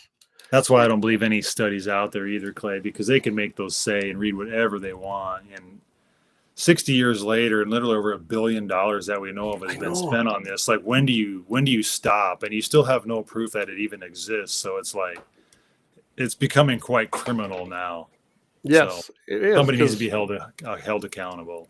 Absolutely. Tom Donaldson says, we had a house cat have a stroke. Cat spun around for several minutes before dying. Yeah, I mean, they're going to suffer from the same, animals suffer from the same Yep. things that we have. Yep, absolutely. Different variants and different, reasons why, but they do suffer from that stuff. If predators are eating animals with CWD, wouldn't they have it? I don't know. I don't know how that transfers to a predator. It doesn't transfer. It's not contagious. That's Not kind even, of what I've been not even in the told. carcass. There you go. There's your answer. There's And I your believe answer. Dusty before I believe Game and Fish. I caught your interview with Ted Nugent, so Oh, you bet. Yeah, That- we did one yeah. here with Dan Schmidt too here a few weeks ago with deer and deer hunting. So it turned out Yeah. real good. I haven't seen. I saw that one, but I haven't watched it yet. Okay. You're gonna have to hook me up with Uncle Ted. We got to get him on here. No kidding, right? That would be kind of fun. But anyway, and I don't know. I guess I don't. I try not to cuss, but I don't think I'm going to be able to restrict him. No, not one bit. But yeah, no predators. I don't know. We've been told this for years too, that how contagious it was. But it was only contagious if I put out a 5-gallon bucket of corn. But if they went to across the border and went to a complete corn pile, good to go. It doesn't make any sense, does it? Nothing about it makes sense, Clay. No. Like Well, even in the articles, and I clicked into another link, in that Mhm. article, and they said the same thing, that it's environmental. What's that environmental? That would be predation or nutrient caught that too. deficiencies, or exactly. It's not contact to contact. And all and this is based on a test. and a test that's real similar. From what I understand, it's exactly, or it has the same traits as what they were using for China virus, which gave false narratives too. It Yeah, wasn't really testing 86%, I anything. believe. You're right. What's that? 86% false. Something like that. Yeah. Some people say as high as 90, but I can, as we all learned, that wasn't what they said it was either. Again, you should show us the microscopic slide of the virus too, if we want to go down that route. Well, and coronavirus is a real thing. It's been in cattle for years. We Well, actually have vaccinated for it. But it's not type 19 or type whatever it is. It's a variant. Well, how'd the variant get here? Yeah, there's a lot of ideas out there on how it got here, but I'm positive I had it during that time. I didn't go in, I didn't get checked, I didn't take the shot, I never will take the shot, and I got over it. Plain and simple. And now I do a regimen of ivermectin, and I don't have that. I do have a cold right now. It sure as hell is not China virus. My wife and I, global we have warming, hardly gotten dog sick. We've hardly gotten sick at all through all this. So we've just been super healthy, But we really watch what we eat. We put a lot of supplements into our bodies, so we're believers in it. We've gotten rid of a lot of our problems, Clay. Even cancer on my face because of just changing habits. Oh, absolutely. No doctors included. I mean, I went from about 240 plus down to 206. I'm in balance. I'm trying to get down to 195, Wow. but been having a lot of other priorities going on. But it's what you put into your body. It's what you do. It's going to affect you. Processed foods are horrible. I mean, environmentally, right around you. Yep. If you're chugging down sodas every day, don't quit doing that. That's bad. It's not good for you. I mean, Definitely a lifestyle change, Clay, for sure. And it was a huge one. And not that I quit eating. I still eat meat. If I eat meat, well, I've always ate the meat that we do here. Nothing processed. I eat vegetables. I found I like asparagus, which I think shocked my wife, but I do like it. And all in portions. I still eat potatoes. I just don't buy them at the store. I get them out of our garden. That's great. Yeah. You're just eating real food, Clay. I mean, Real food. We forget about that real food. Like we live off of deer. We try to put at least 5 to 6 deer in our freezer every year, deer burger and steaks.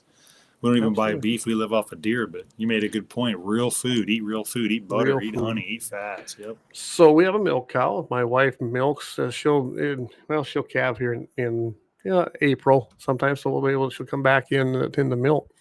Well, with that milk, of course, we drink the milk, and there is nothing like straight whole milk, man. That has never been anywhere but here. Then she makes mozzarella cheese. She makes ghee. We don't use Crisco, some chemical made thing. No, she makes butter with it. We make so many things out of that butter fat. And you know what? I cholesterol hasn't climbed. It actually went down. My blood pressure, I'm not on blood pressure medicine anymore. I did take some to start getting that level down, Okay.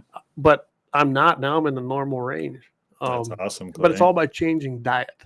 Flour. We do not buy flour at the store.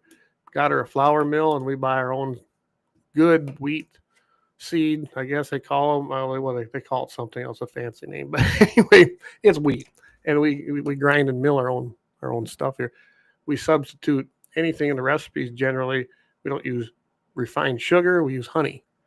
I'd rather have honey, and then we're going to get into that before. I really want to talk about that before the end of the show. But honey is a huge thing, and it's really nutritious. It's very good for your body, and we use that in a lot of things. So it's all about choices and changing. Now, I still have one habit, and that's my coffee in the morning. But that's I'm with controlled. you there, Clay. I'm with you there. But I do grind my own beans that I get now. So That's awesome. I do not use Folgers. That don't even taste like coffee anymore. But Right. No, I do get some organic beans too that I grind. So yeah, I don't want to give up the coffee yet. No, I can't give that up. But I gave up all the junk. I mean, every once in a while I still, and I loved chocolate. That was the hardest one, honestly. And I have a treat now and then, and that's okay. Yeah, that's right. Yep. And then started working out a little bit. Then I got I'm not gonna go, but I got my ribs broke this fall. That took care of that. So I've been kind of, like I said, I'm still bouncing around 206-ish, but I haven't made it past that. But I'm healed up again. Maybe this winter I can start pushing that stuff again. But You bet. No, that's great. And you talk about cholesterol levels too, Clay. Mine's actually 230. And they're supposed to be between 230 and like 270 to 300, which sounds high because doctors want you under 170. But every cell in our body has made of 30% cholesterol. It's not cholesterol. The bad cholesterol is just fried oils and fried Crisco. And you don't want to fry your butter too hot. It's the junk. Right. It's not that cholesterol is bad. Actually, it's a huge healer.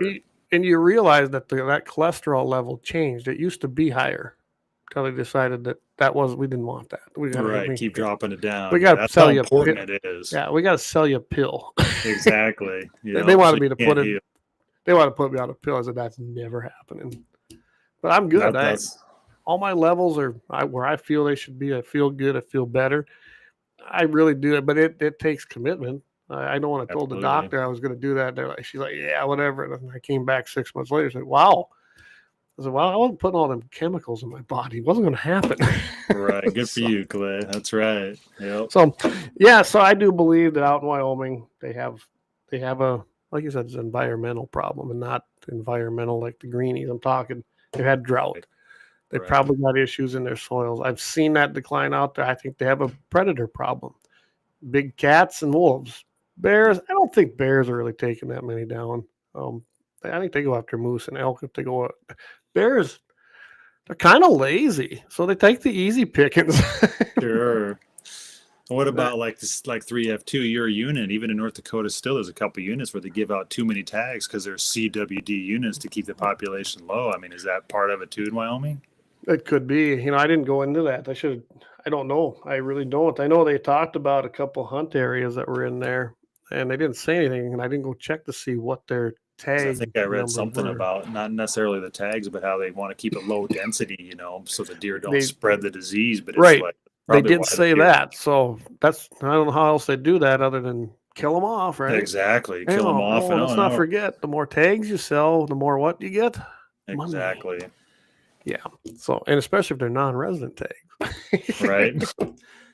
So yeah, I got nothing against non-residents, and I think you hit the nail on the head at the beginning of the show.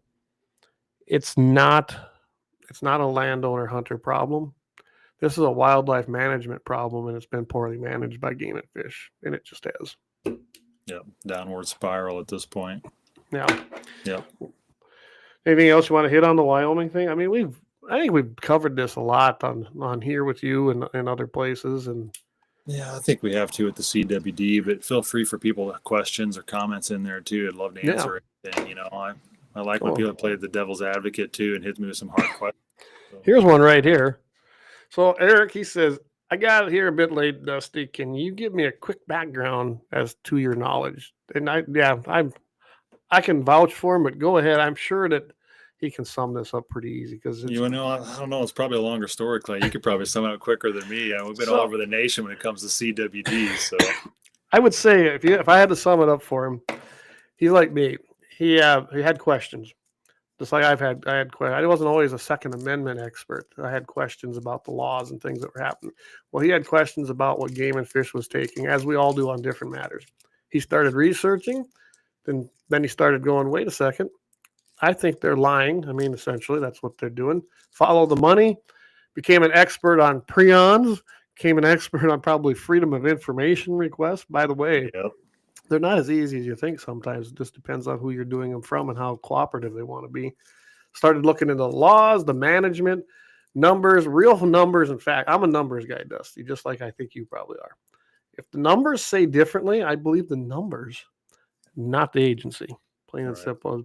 So that's where his knowledge is. It's self-taught, and we don't need degrees. I don't know. I went to college. I thought it was a bunch of BS, and I dropped out because I was making more money before I went, and I was doing better. So I didn't return. But just because you don't have a college education doesn't mean you're dumb. We all can read the same books and the same information. So that kind of sum it up. Yeah, it's a good sum up. Experts is supposed to mean experience. So our boots have been on the ground for years across the nation, not just talking to the animal side, but human side, pathologists, and you name it. So right. Yeah, and you guys did. I mean, Eric, these guys did one fantastic job presenting information. I think it's probably now, you went through that legislative process. Everybody knows who you are, at least in North Dakota, I have no doubt. They know what you guys did up there, and you won. That's the big thing. You won. And won big too. We didn't just beat the agency. We beat some of the Porter and the crew. Exactly. Yeah. Thank you. I'll say it. Yep. Nobody understands what a feat that was in there. Huge. Porter has a grip on this, and him and the Game and Fish. I'd like to know what kind of background deal they got there, because that's not natural. No, that's the hard part about legislation. There's quite a few legislators in there that are like that with the Game and Fish. So the name the Game and Fish know it too.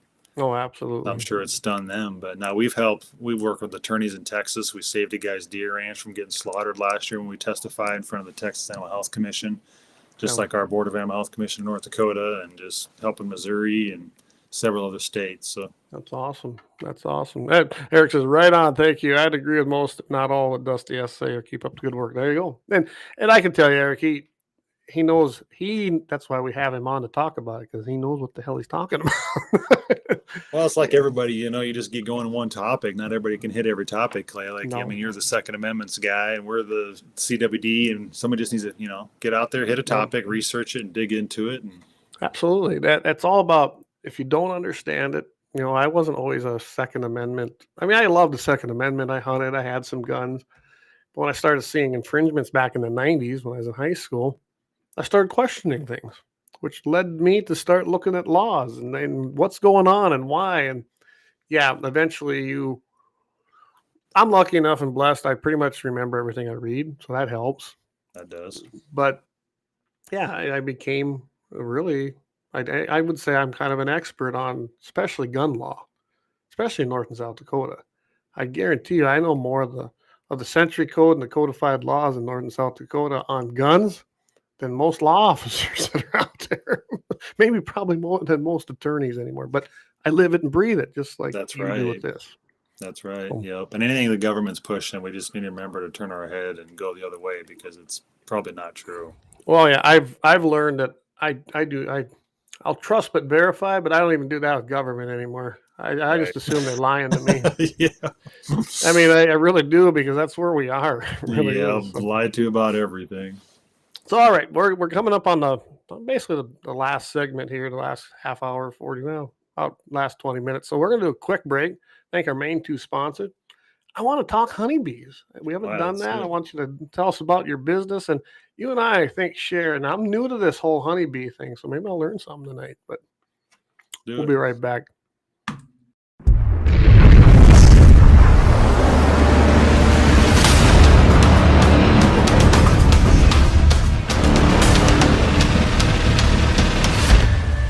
LAUER Auto Repair, located at 309 South Washington Street in Bismarck, North Dakota. Give them a call at 701-258-6308. The team of mechanics at Lauer Auto can take care of any problem your vehicle is having. And when you do business with Lauer, you can be assured you're doing business with a pro Second Amendment America First repair shop. There are plenty of other auto repair shops in the Bismarck-Mandan area. But why take a chance at patronizing a shop that might not have your beliefs at heart? Make no mistake. Make no mistake. Lauer Auto is your pro Second Amendment repair shop. When you talk to the guys at Lauer Auto, don't forget to tell them that you heard they are a sponsor of Guns and the 701 and that you appreciate their support of our pro Second Amendment, pro North Dakota live stream and podcast. That's Lauer Auto Repair, 701-258-6308.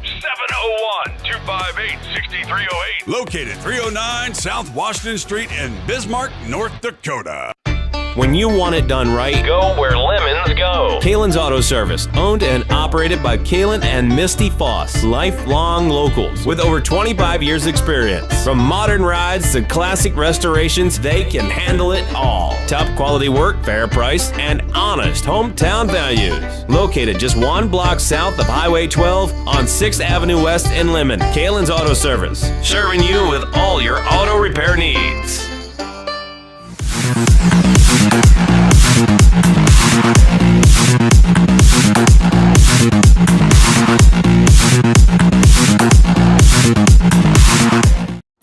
All right, we are back. Hey, thanks. I forgot to mention everybody over on Rumble. Thanks for tuning in over there too.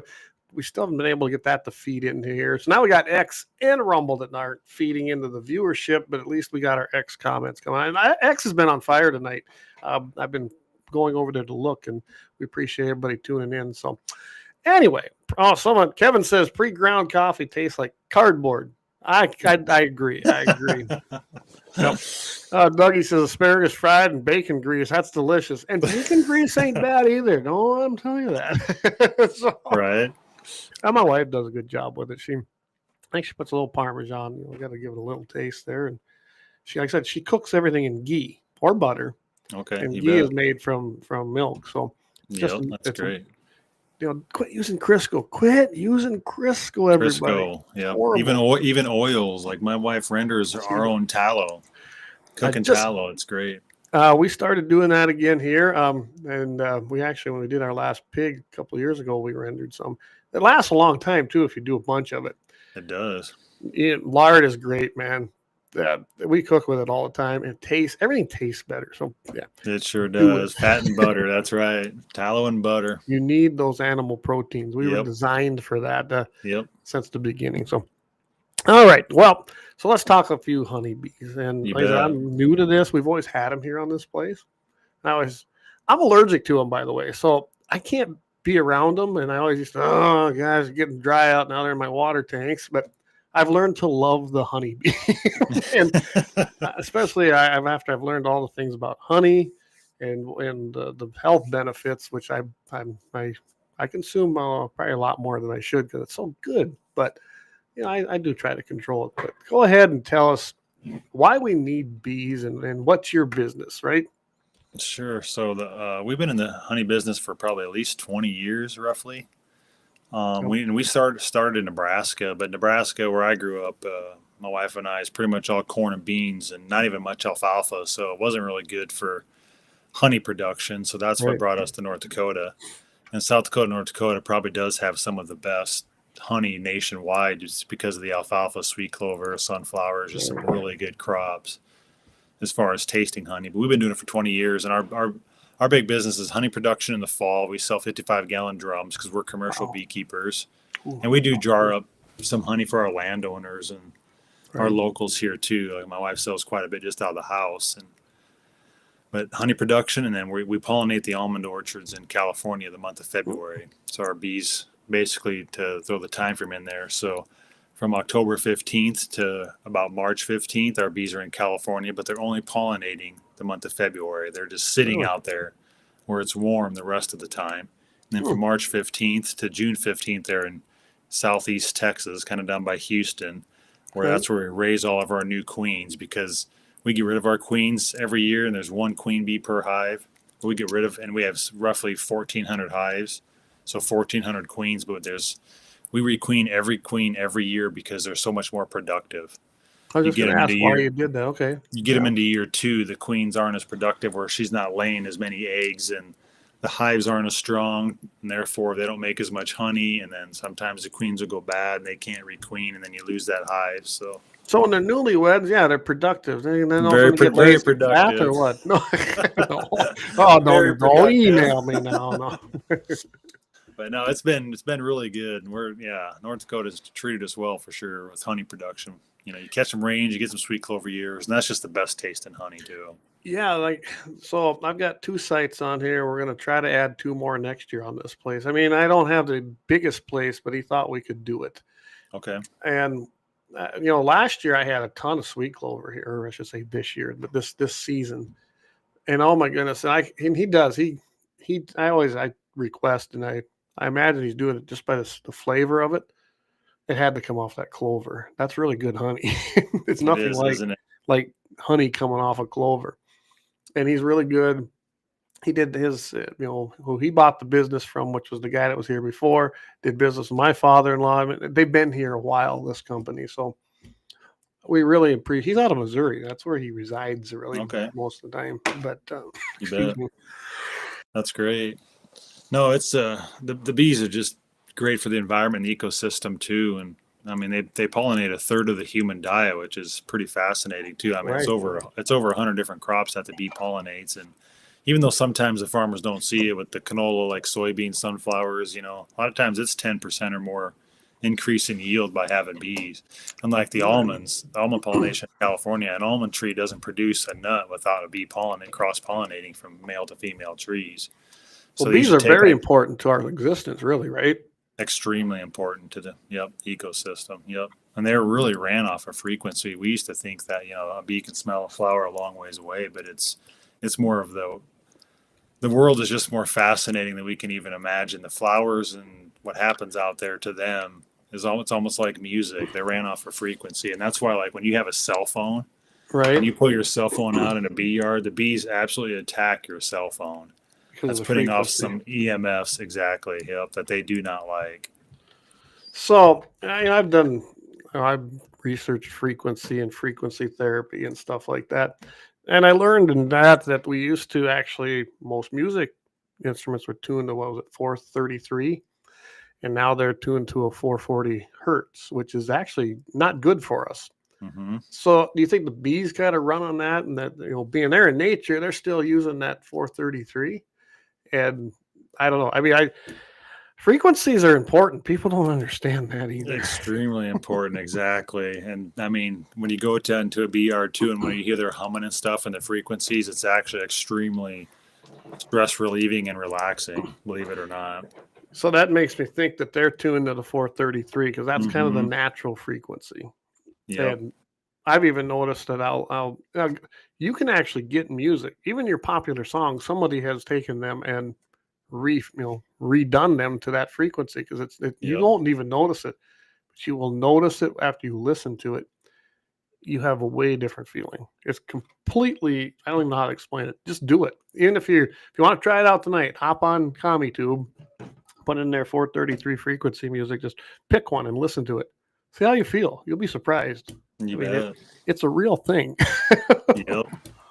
But they're beneficial. The honey's beneficial, because every time the bee goes to a flower too, they get microscopic pollen too. So the honey you eat, you want to make sure you get it raw and get it local, because they're making the honey off of your sweet clover, your trees, your bushes. And there's going to be that pollen in there, and that's why they say it's good for your allergies, and just good to have your local honey, so it's not filtered and cooked at high temperatures, because there's also good digestive enzymes in honey as well. Well, and that's here. Our honey, he says it comes from your place. He tries to make sure and do that for us. I think he does that for any of his customers. I don't know how big he is or how big of an operator, but I haven't asked. I mean, I suppose I could, but sure. I love the fact I kind of gotten to where I want to know my stuff comes off my place that I eat. And that's just kind of cool knowing that. Not everybody can do that. That's very true. Right. Yep. But this year, like I said, that stuff was exceptionally, I know darn well it's because we had those 2 sites over there by all that clover. Yeah, that's sweet clover. You just can't beat it. You know, with the rains and stuff too, we've had it for like 3 years in a row, and it makes just fabulous tasting, good honey. Well, that's why we're looking at these 2 places. So the new site where I'm going to put Sandfoin in, but I'm just learning about that. He's excited about it. He says it's a great crop for bees. I don't even know how long it takes to establish it. I'll find out. But I also have clover over there, and it's in the opposite years where the other site is. You know, it's only every other year. Okay. So I got sweet clover over there. So yeah, we're going to put a site over there, and then I don't know. What would you recommend? What are some of the better things to plant that not necessarily a farmable crop, but like that over there? I plan to put stuff over there to attract bees, wildlife, deer, stuff like that. What would you put in as a permanent flowering crop that would be good for bees other than sandflame? Permanent, kind of like what we hit on earlier, would be I would say some pollinator blends, especially if you're into wildlife and stuff, because there's just like, you can get anywhere from 10 to 40 different flowers in some of those blends that are just incredible for everything for the environment. And they're long lasting too once you get them established, you know, kind of like the switchgrass we talked about. But I would recommend that for bees. I would definitely draw the bees, butterflies, just a lot of the good bugs that you want just for the wildlife, the birds and stuff. Yeah, and it does. It makes a difference. I've seen it personally, the little bit I've done here, and I suppose that's why I have more. I mean, granted, we had an open winter last year. That helped. So my pheasants returned. Yeah, that bad winter, it don't matter. When you get a bad winter, it wipes out everything. So, it really does, right? Bees survive because you guys pull them out of here in the winter. Butterflies pass through, so they usually come back. So those and birds, but when you talk about pheasants, big game, if it's a rough winter, you're going to have a winter kill. It's just, it's going to happen. So the way it is, But no, I'm a big proponent of, I've been telling everybody, put bees in. Listen, I'm allergic to them, so I got to kind of stay clear of them. But I'm just so happy they're here because it seems like everything's doing better here since we added to them. And again, like we talked about earlier too, Clay, it's not just one thing, right? I mean, it's just a lot of things when it comes to us, and we're all just part of the environment. The trees, the pollinator blends, the bushes, the bees, the livestock, the wildlife. I mean, we're all in one. Oh, absolutely, and we're all dependent on moisture. That's huge. And we get usually 5 to 7 inches here. That's the whole year. This year, I quit keeping track at 20 inches. Oh my! I probably never. I don't know. I'm 51 years old. I might see it again in my lifetime, but I don't know. That was just an unusual amount of moisture this year. That's unbelievable. I mean, it was green through October here. The weather was nice. It kept getting rains. It's like you'd have thought it was the middle of summer down here last month. Really? I mean, yeah. Which my cows loved it. I was able to graze longer and take advantage of some winter. What we'd be calling winter grazing, but it's really not winter grazing. Right. We've had some cold evenings, so now it's finally starting to brown up. But we were able to graze a long time, which helps on hay. I mean, I was able to save on a lot of hay. So that's great. That's kind of the same here. Like even where they combine the wheat and a lot of that stuff came back pretty nice, and the cattle are still out there grazing. The grass is still pretty green in our yard. I mean, for the middle of November, it's wild. Well, a neighbor cut a bunch of oats down for hay early because it was so good. I think he could have went in there and cut that again. But he didn't. I don't know if he plans to graze it or what he's going to do. But that stuff, I mean, it wouldn't have been the best crop, but why not? I would have probably. Yeah. And that stuff came back, and it was, me to waist high. That's pretty good for a voluntary second crop of oats. So, like I said, moisture is huge. Well, is there anything else? We're coming up here. I try to keep these at 2 hours. So, anything else you want to kind of hit on? What you got? Any plans for the 2027 legislative session yet? We really don't at this time, Clay. But like we talked about, we definitely got to be on our toes too and be ready for anything. So, absolutely. At this time, no, because the bill that we got through, the sunsets in 2029. So right. And I think with the results we're going to see that we should be able to. I'm hoping to make that permanent. Well, it should be very easy to make permanent. They're not going to have any data. They're just not going to have anything. So what I'd recommend is for all the hunters out there listening, spread the word. Do not turn any samples in. Samples turned in do nothing for the hunters, do nothing for the sportsmen. What's the point? They and they're can't not regulate scientific. Exactly. You throw a whole bunch of heads in one bin, or you cut a whole Exactly. bunch of lymph nodes out and send them all at days. Science, I don't know. I've done some of this stuff. You have to have a control. Okay, that's your Exactly. baseline for your experiment. Then you have different. They're sanitary and they're very. You don't throw everything and lump it all together and go, gee, I'm testing for a supposed infection disease, but I'll just lump them all together. Exactly. Cut them out with your knife, send the samples in, you know, it makes no sense. For what? To go slaughter deer or give out more tags in that unit to slaughter more deer that we don't even have? Like, it's pointless. Yeah, I've never seen such an unscientific way to conduct research, because that's what it is. I mean, even simple grade school biology tells you not to do that. Yeah. Exactly. $1 billion spent. So, I mean, just $1 billion. There's been over $1 billion that we know of, you know, so. Can you imagine the mineral program we could have had for deer? Oh my gosh. Right. Exactly. You know how much money that we could be saving probably our deer from EHD if some of that money would be put towards that. I wouldn't doubt that, even though we know that, you know, what the mite kind of, it causes that. And what lays a larvae and what, if we had a mineral program for that, you can do so. We do it for cattle rather than me giving it shots for different things. You know, I add garlic or I add this or I add that to try and control flies. Sure. You know, rather than putting another chemical into their body. So yeah, it can be done. You know, if you guys ever want to look, and they can talk all they want, there's books out there with what our Sioux tribes and other Indian tribes used for medicine. They weren't dumb. They learned the land. Some of that stuff works. Some of it, but there is some good positive things from some of the things in plants that they use to treat certain ailments. And it's just, you can't deny it. So I would really highly recommend looking into some of that stuff if you're looking for some good reading. But yeah. So don't give them any more data, I guess. That's how I'm going to end it. I never, you know what? I just never fill my takes, right? That's right. No surveys, because our open records request, they use those surveys against us too, Clay. And there's so much we could talk about on that topic too. I mean, in the department, they wanted to use surveys and go in there. And this is somebody from the department. I won't mention his name. They wanted to go through and figure out everyone who was anti-baiting and get them to write letters and testimony, Clay. Wow. I mean, this is their open records request in North Dakota Game and Fish. So we don't need to hand in any more surveys. We don't need to turn in any CW samples. No, I don't feel. And if you do it online, you know, just hit no, didn't harvest, and you're good to go. So otherwise it won't let you. If you hit yes, then it wants all this. It won't let you move on. So that's the easy way to do that. Just hit no. Yeah. And if you don't want to say no, then just don't even fill them out. Yeah, don't even fill them out. Yeah. Plain and simple. Yeah. All right, everybody. Well, thanks for listening. Again, don't forget Friday morning. You started off Mitchell in the morning. Yours truly right here at 7:15 Mountain, 8:15 Central. And then Friday evening, Blackbeard Logic. Leon Francis, he's going to have another great show. I know he is. And if you haven't been following the socials and everything, go check his stuff out. He's been doing some little shorts and doing just a great job. So want to check him out there at 5 o'clock Center, 5 o'clock Mountain, 6 o'clock Central. And then again, Sunday morning, we have the Sunday Sportsman's Devotion.